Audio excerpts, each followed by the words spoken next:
इसी बिहार प्रदेश में एक विधेयक आता है, उस विधेयक का नाम होता है 75% आरक्षण। माननीय राज्यपाल बिहार के उसे स्वीकार कर लेते हैं। इसी झारखंड में और एक विधेयक आता है सेम टू सेम, वहां 75 था, यहां 77 था। राज्यपाल वहां स्वीकार करते हैं, झारखंड में अस्वीकार करते हैं। यह झारखंड की तस्वीर है। झारखंड में राज्यपाल भी देखिए क्या काम कर रहे हैं। राज्यपाल भी देखिए किस कदर बायस्ड होकर काम कर रहे हैं। राज्यपाल जो एक महामहिम का उत्तराधिकारी कहा जाता है, राष्ट्रपति महोदया का उत्तराधिकारी राज्यपाल को कहा जाता है। आज बताइए वे भी क्या काम कर रहे हैं। यही बिहार में स्वीकार और झारखंड में दरकिनार। यह झारखंड की राजनीति है। बताइए आप। इसलिए आज इस बात को समझना होगा, बिहार में क्यों पारित हुआ पता है? बिहार में 243 विधायक बैठते हैं। 243 के 243 कट्टर बिहारी हैं। बहुत खुशी की बात है, क्योंकि ये लड़ाई झारखंडी बिहारी, झारखंडी बंगाली की नहीं है। बिहार में ये पारित हुआ। बिहार में 243 विधायक कट्टर बिहार के निवासी हैं। यहाँ झारखंड में आधे गैर झारखंडी हैं और आधे अगर झारखंडी भी हैं तो माटी के प्रति ना उनका प्रेम है, न समर्पण है, केवल लूटने की मंशा है। इसलिए यहाँ कोई विधायक ठीक से पारित तक नहीं होता। इसलिए आज तमाम नौजवानों को इस राजनीति को बदलना होगा और विश्वास कीजिए, विश्वास कीजिए। जिस दिन नौजवान आई हेट पॉलिटिक्स नहीं, आई लव पॉलिटिक्स कहेंगे, कसम से बदलाव होगा। आज एगो लड़का, साधारण सा लड़का, 2 साल पहले जिसको कोई जानता नहीं था, आज राजनीति में ईमानदारी पूर्वक आया है, समर्पित भाव से आया है और संविधान को पढ़ के आया है। इतना ताकतवर बना है कि गिरिडीह और धनबाद में लोग हिम्मत नहीं कर रहे कैंडिडेट कौन होगा।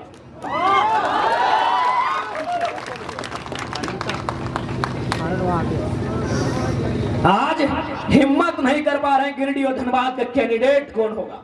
एक लड़का, एक 29 साल का लड़का आज दुनिया की, इस विश्व की सबसे बड़ी पार्टी को सोचने पे मजबूर किया है। सोचिए, एक की जगह जिस दिन 1000 नौजवान ऐसे आएंगे, क्या बदलाव राज्य में हो सकता है। सोच के देखिए, एक लड़का, एक आवाज, एक दहाड़, और दिल्ली आज डगमग है। आज माननीय अमर कुमार बावरी भारतीय जनता पार्टी से विपक्ष का नेता है। इसमें उनकी काबिलियत नहीं है महोदय, क्योंकि वो जेबीएम से विधायक थे, दल बदलू हैं, लेकिन फिर भी भारतीय जनता पार्टी में सम्मान मिला, क्योंकि आंदोलन हो रहा था बोकारो में और आंदोलन टाइगर जयराम महतो कर रहा था। यही मांडू के विधायक माननीय श्री जयप्रकाश भाई पटेल आज विपक्ष के सचेतक बने हैं। ये भी दल बदलू है, झारखंड मुक्ति मोर्चा से बीजेपी में गए हैं। ये सम्मान उनकी योग्यता पे नहीं मिला है। देखा कि कौन लड़का है, नारे एक रे घरवा के लग रहे जाट भैया लगो, चलिए एक ऊपर उठाइए, एक को ऊपर उठाइए, अगला को दबाना है। तो ये 2 साल का रिपोर्ट कार्ड है आपके सामने। एक महोदय गए रामगढ़ से सांसद राज्यसभा, बुढ़ारी उम्र में गए हैं। क्यों? क्योंकि बिहार के माननीय नीतीश कुमार ने भी देखा कि आंदोलन करने वाले लोग कौन हैं, राज्यसभा भेजने का काम।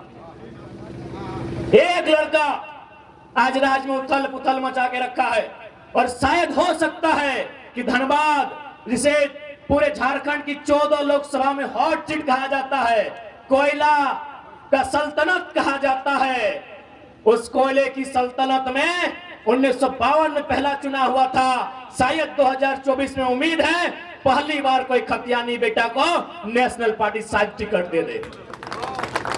ये उसकी योग्यता नहीं होगी, ये एक लड़के की धक्कड़ आवाज का परिणाम है। एक लड़के की आवाज का परिणाम है। एक लड़के की आवाज से आज झारखंड की राजनीति की तस्वीर बदली है। सोच के देखिए, वो संख्या जिस दिन 100 होगी, वो संख्या जिस दिन 1000 होगी, वो जिस दिन संख्या लाख होगी, और खासकर जिस दिन संख्या लाख होगी, अच्छे अच्छों की खाक हो जाएगी। इस बात को याद रखिए। बताइए, दुनिया की सबसे बड़ी पार्टी कितना मेहनत करती है। भले हम भारतीय जनता पार्टी की नीतियों की आलोचना करते हैं और करेंगे, लेकिन इस बात की प्रशंसा कीजिए कि दुनिया की सबसे बड़ी पार्टी उसको इतना फुर्सत है कि जयराम महतो को वॉच कर रही है, रिपोर्ट भेज रही है कि गिरिडीह धनबाद खबरदार। दुनिया की सबसे बड़ी पार्टी इस लड़के को वॉच कर रही है, पल पल का खबर भेज रही है कि गिरिडीह लोकसभा धनबाद लोकसभा में खबरदार।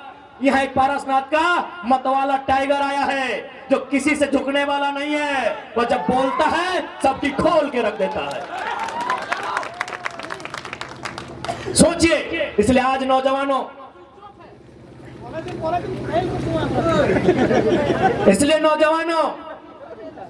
मैं आपसे आग्रह करूंगा, राजनीति को समझिए। इसलिए आप लोग राजनीति को समझिए, राजनीति को नहीं समझेंगे तो हमारा हाल क्या होगा। बहाली आप देखे ना, जनरल कोटा में 61 बहाली था, 61 बहाली था ना, जनरल कोटा में शिक्षकों की थे ना, जेई, सॉरी माफ कीजिएगा, जेई में 61 बहाली था।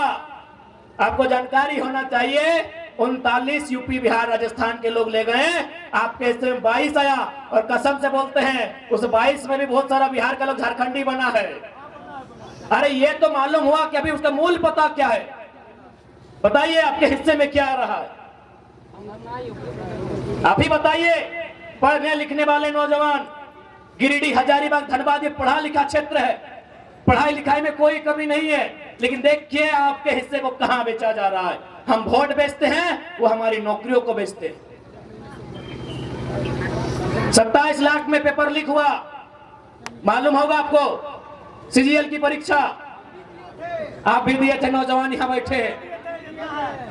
यहां मुझे लगता है दर्जनों नौजवान हैं जो सीजीएल की परीक्षा में बैठे हैं। बताइए कितना अन्याय इस राज्य के साथ होता है। आप सोच के देखिए क्या अन्याय इस राज्य के साथ होता है। आइए सर बैठिए। और हमारे बहुत सारे अतिथिगण आए हैं, रामगढ़ से, बगोदर से, मनोज दा भी आए हैं, रवि जी भी आए हैं।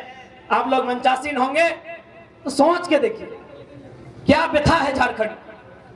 क्योंकि मेरी आवाज इस ग्राउंड के अलावे चारों ओर जा रही है, वहां शायद अन्य राज्यों के लोग रहते हैं, खासकर बिहार बंगाल के लोग जरूर रहते हैं, उत्तर प्रदेश उड़ीसा के लोग भी रहते हैं। मैं स्पष्ट कहना चाहूंगा, बिहार को हम बड़ा भाई मानते हैं, बंगाल भी हमारा बड़ा भाई है, उड़ीसा भी हमारा बड़ा भाई है।